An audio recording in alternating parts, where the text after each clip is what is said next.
es otro ejemplo más de micosis oportunista.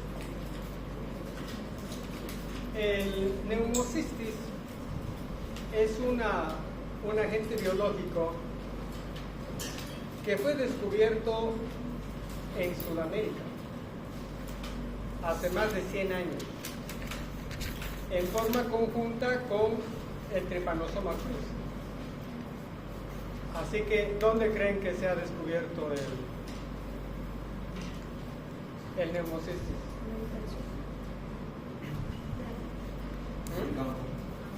Pero el campo es grande. ¿Cuál campo es? En el Chaco, en los valles.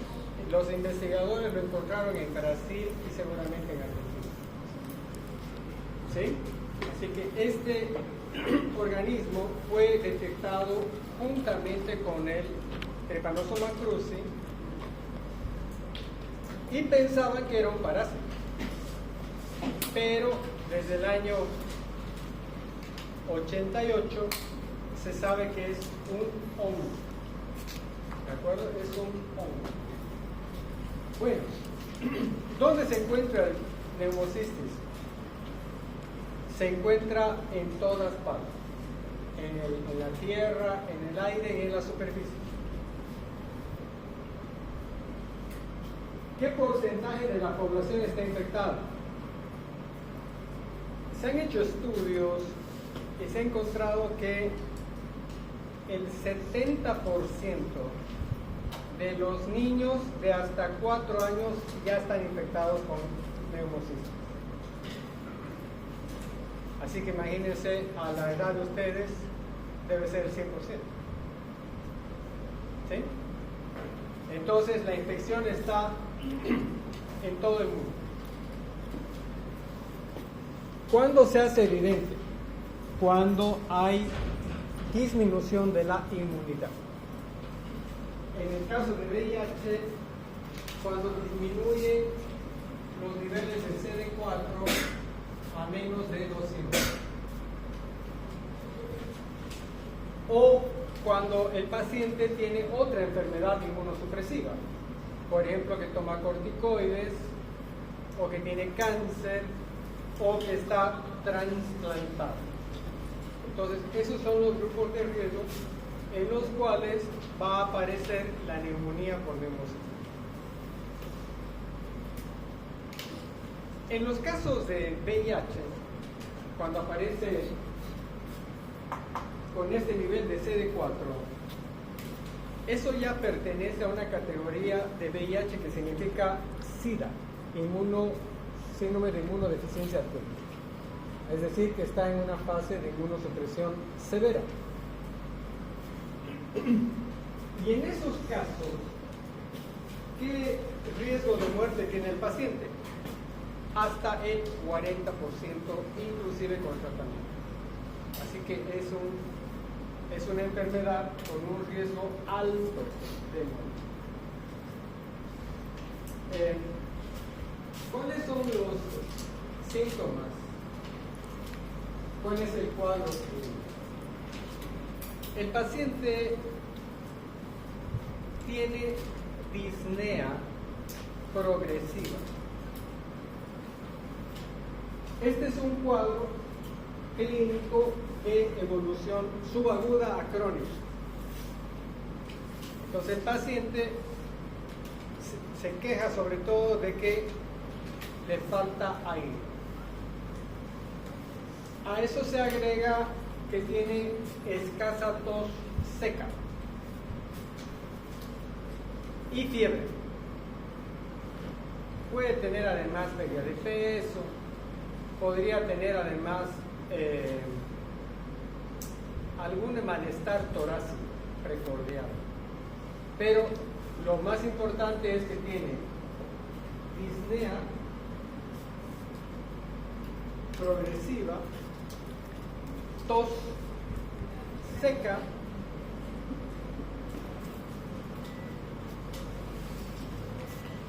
y fiebre. Señora, ponga 24 grados. ¿De acuerdo? Esas son las manifestaciones clínicas que presenta el paciente. Entonces, al saber que la persona tiene algún grado de inmunosupresión, hay que hacer una, también póngalo en 24, hay que hacer una radiografía de tórax. ¿Por qué razón? Porque al hacer el examen físico no se va a encontrar prácticamente nada. Todas las pruebas semiológicas para identificar alguna enfermedad pulmonar van a ser negativas, ¿no? Pero el paciente tiene insuficiencia respiratoria, disnea crónica y tiene tos. Entonces uno ya se imagina que hay un daño intersticial. En la radiografía, ¿qué se va a ver?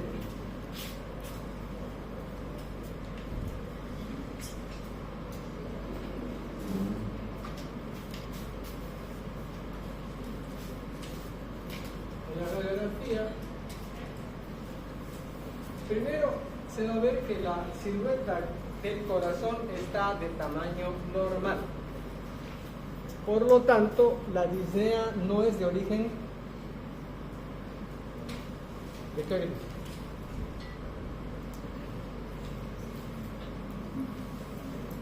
No me están siguiendo, chicos.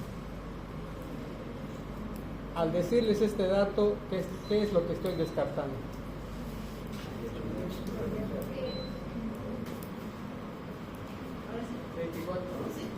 A ver, vean. Déjenos el control, por favor.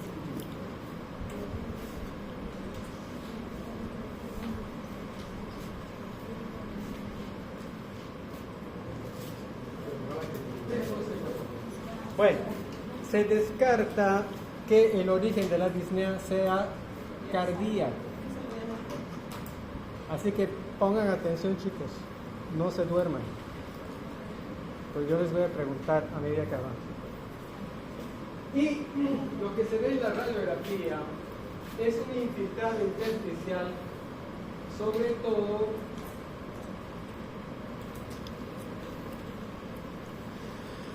periliar. Es simétrico y es un infiltrado periliar. ¿Qué significa periliar? Alrededor del perioferal. Periliar. Alrededor del perioferal.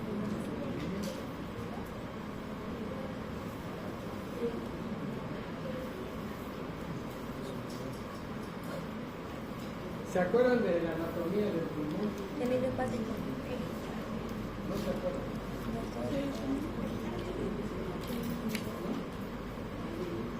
¿Han escuchado hablar que el pulmón tiene ilios?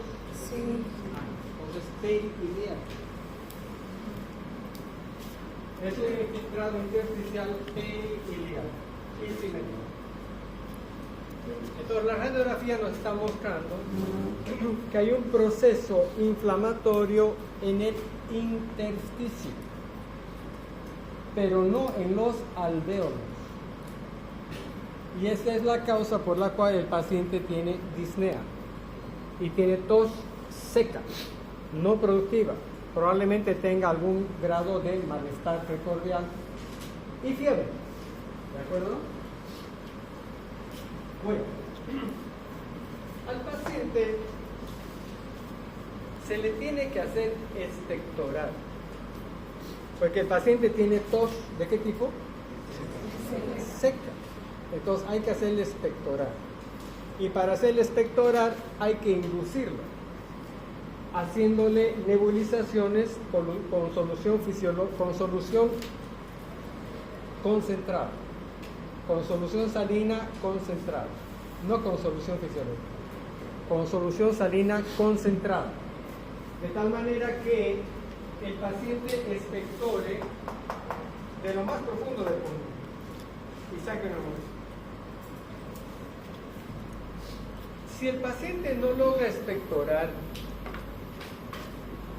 hay que someterlo a una broncoscopía, introducirle un catéter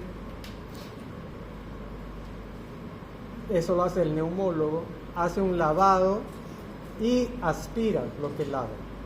Y eso que se llama lavado broncoalveolar se lleva para el estudio. Entonces, las muestras pueden ser el esputo inducido o el lavado broncoalveolar. ¿De acuerdo? Entonces, estas son las dos muestras que nos van a ayudar a identificar al hongo. Pues si le decimos al paciente expectore, va a producir saliva nada más, y no nos va a servir. No se va a encontrar nada. Entonces hay que hacer un esputo inducido o un vac. ¿Qué es lo que se va a encontrar en el estudio directo, en la tinción? Se puede encontrar una estructura grande que contiene pequeñas estructuras. A esto le vamos a llamar quiste. ¿De acuerdo? Quiste. O encontrar estas estructuras acá.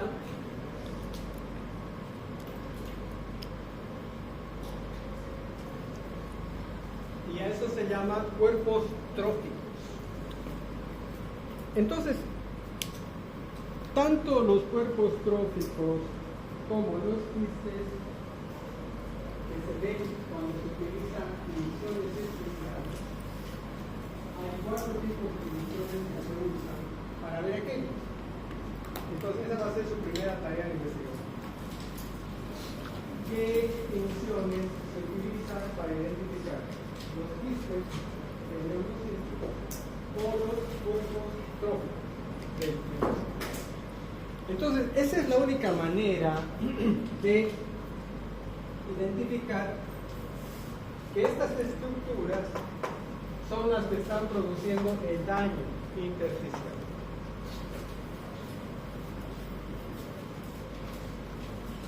Aparte de eso, en esta misma muestra de esputo inducido o de VAL, actualmente se puede hacer una prueba de reacción en cadena de la polimerasa. ¿De acuerdo? Ahora, ¿esta estructura se puede cultivar?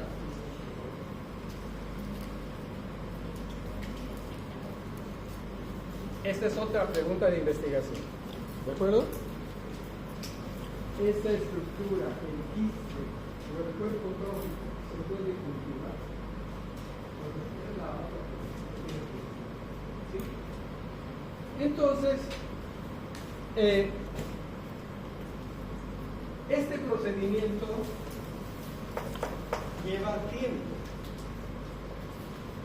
Este también. ¿Qué más se puede hacer? Una prueba rápida. Al saber que este es un hongo, se puede medir lo que se llama el beta-D-glucano.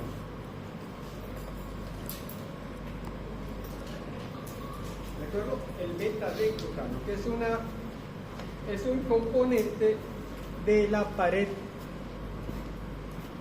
del hongo, que ya les di la tarea, porque en la primera clase les di la tarea de investigar el beta-D-glucano.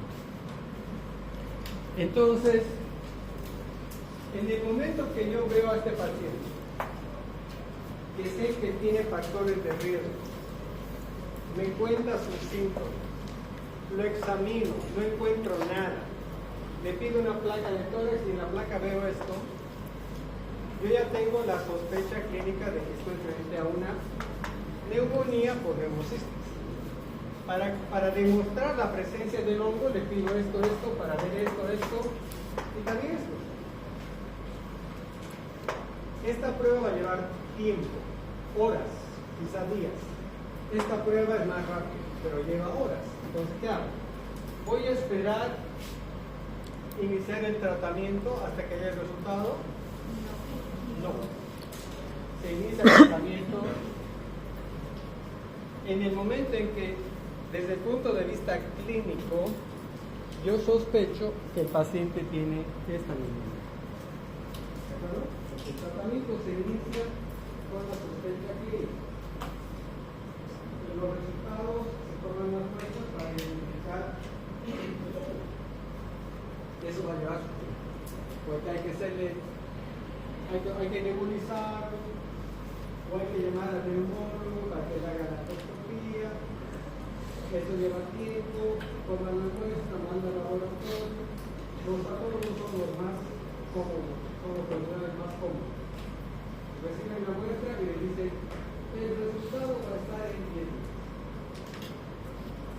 O en el mejor de los casos le dice a la familia, el resultado va a estar en 5 días. ¿Por qué? Porque tiene que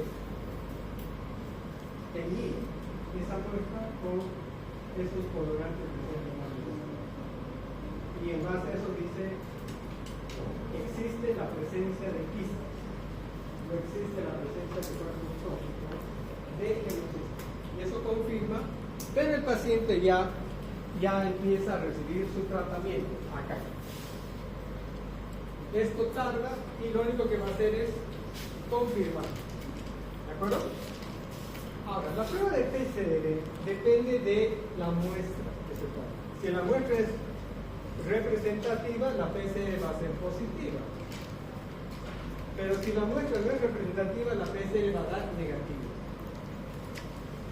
En cambio, esta prueba, la presencia de este componente, si está el hongo, nos va a dar positivo.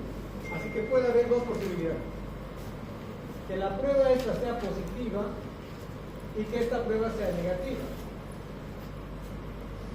¿Y en qué? ¿Cómo hago en qué quede? ¿Cuál sería la conclusión? ¿Tiene o no tiene neumocisto? Tiene, ¿no? Porque el antígeno está de beta de glucano positivo. Pero lo que no se va a identificar es el quiste o el cuerpo trófico, porque la muestra no era representativa. ¿De acuerdo? Bien. Bueno, ¿cuál es el tratamiento? ¿Cuál es el tratamiento?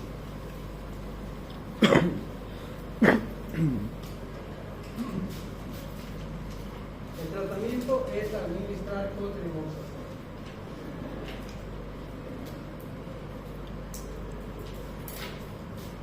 ¿Cuánto tiempo? 21 días. ¿De acuerdo? Pero el paciente, hemos dicho que uno de los primeros síntomas, ¿cuál era? ¿Cómo se llama usted? ¿Cuál es su nombre? Disnea. Disnea progresiva. Nicole, ya. ¿Cuál era el primer síntoma que tenía el paciente? Disnea. Ese disnea significa pues falta de aire. ¿Y eso qué significa en términos médicos? En la fisiología y en la fisiología, ¿qué significa? ¿Qué está pasando en el paciente? Claro, está cansado, pero ese es el lenguaje común. Estoy cansado de más el aire. Entonces el médico dice que dice. Pero, ¿cómo demuestro por laboratorio eso que está produciendo el cuerpo? ¿Por qué tiene que ser? ¿Por qué tiene que ser? ¿Y eso qué significa? ¿Ah? Hipoxemia. Entonces hay que hacerle un estudio de gases en sangre. Se hace un estudio de gases en sangre porque el paciente tiene insuficiencia respiratoria. Por lo tanto, la presión parcial de oxígeno tiene que estar disminuida, tiene hipoxemia. Entonces, el estudio que se pide es este, gases en sangre, para evaluar el grado de insuficiencia respiratoria. La presión parcial de oxígeno en Santa Cruz, ¿cuánto es lo mínimo? ¿Cuál es el valor normal de la presión arterial de oxígeno?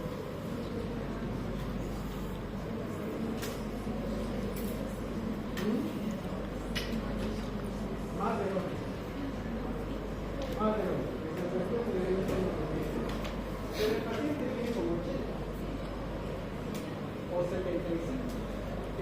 eso demuestra que la disnea del paciente es producida porque está con una hipoxemia.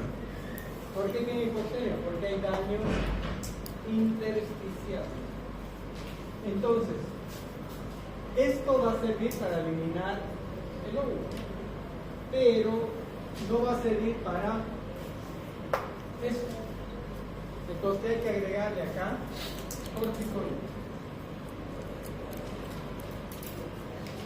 ¿Cuánto tiempo? 21 días. ¿Qué dosis? Esta es la otra tarea. Van a investigar cómo se administra el corticoide en los casos de neumonía severa o hemocitis. ¿De acuerdo? Esa es la tarea. Hasta el momento van cuántas tareas? ¿Tres? ¿No son cuántas? No, tres. Ya. Entonces van a decir las tres tareas. Entonces, en el paciente que uno evalúa, hay que iniciar tratamiento rápidamente. Y mientras recibe el tratamiento, al paciente se le hace todos los estudios para confirmar que la causa de su neumonía es un hongo que se llama neumocitis. ¿De acuerdo? Bueno, ¿cuántos tipos de neumocitis hay? Varios.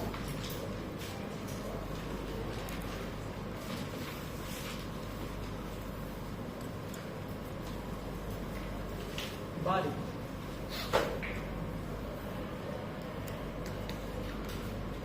Cuando empezó la epidemia de SIDA en Estados Unidos, esta epidemia apareció en un grupo de jóvenes de 20 años, todos eran varones y eran homosexuales. Entonces terminaron muriendo por esta neumonía. En esa época la neumonía se llamaba así, PCP, neumonía por neumocistis carini. Años después se pudo descubrir que la especie de neumocistis que infecta al hombre no es carini, y que la especie de neumocistis carini infecta a los ratones, a las ratas y ratones. Entonces la especie que infecta al hombre se llama Girovesa.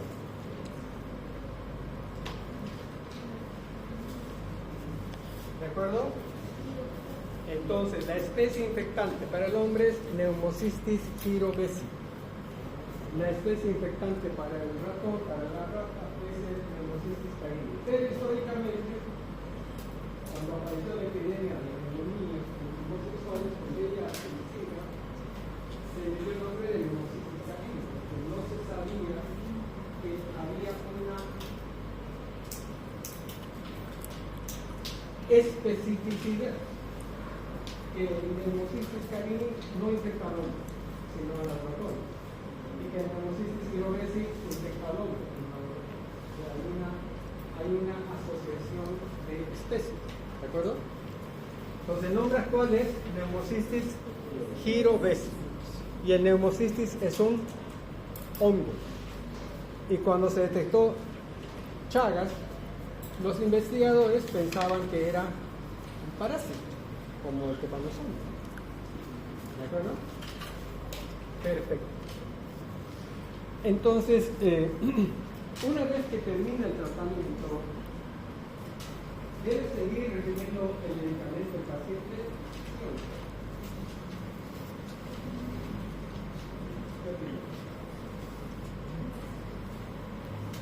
El paciente cuando tiene esto, rápidamente le pone. Disminuye la fiebre, disminuye la tos, ya empieza a respirar mejor.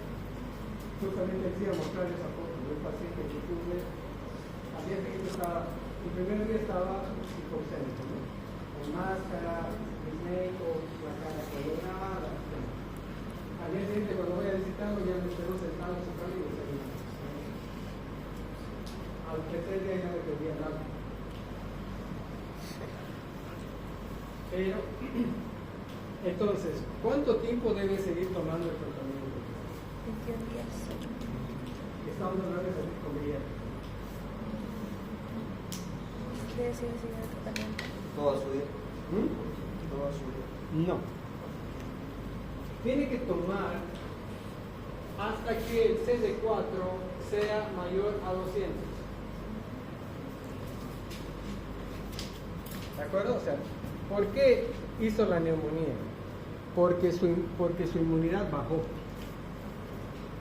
¿Va a mejorar su inmunidad? Por supuesto. Cuando tome el tratamiento para sí. Y eso lleva tiempo. Entonces, mientras esté con un CD4 menor a 200, tiene que seguir tomando el antídoto, pero una dosis más baja. Eso se llama profilaxis secundaria. ¿Cómo digo? Profilaxis secundaria. ¿De acuerdo? Entonces ya saben el límite. La profilaxis secundaria termina en tal momento. Ahora, ¿cuál es la otra tarea? Cuando yo tengo un paciente con VIH, y verdad no tiene datos de ningún sitio, pero al hacer su evaluación veo que él está en el grupo de riesgo para la neumonía. Entonces, voy a esperar que haga la neumonía o prever la neumonía.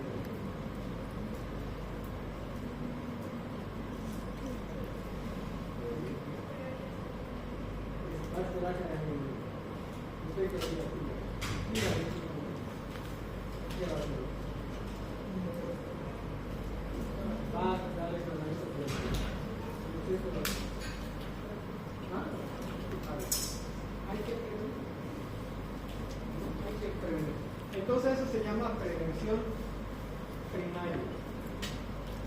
Lo que hemos visto creo que es prevención secundaria. Ahora hay una prevención primaria. La tarea es ¿cuándo se comienza la prevención primaria? ¿De acuerdo? Entonces, eso es lo que van a investigar. ¿Cuándo se comienza la prevención primaria? ¿De acuerdo, chicos?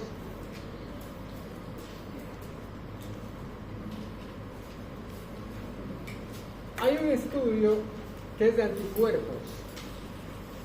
Y este estudio puede servir para hacer un estudio poblacional, ¿no? Es decir, por ejemplo, a ver, quiero averiguar si en los niños de Cotoca menores de 5 años, qué porcentaje de ellos están infectados con neumonía. Eso se puede hacer a través de serología, ¿de acuerdo? Pero para establecer el diagnóstico en un paciente no sirve. ¿Por qué no sirve?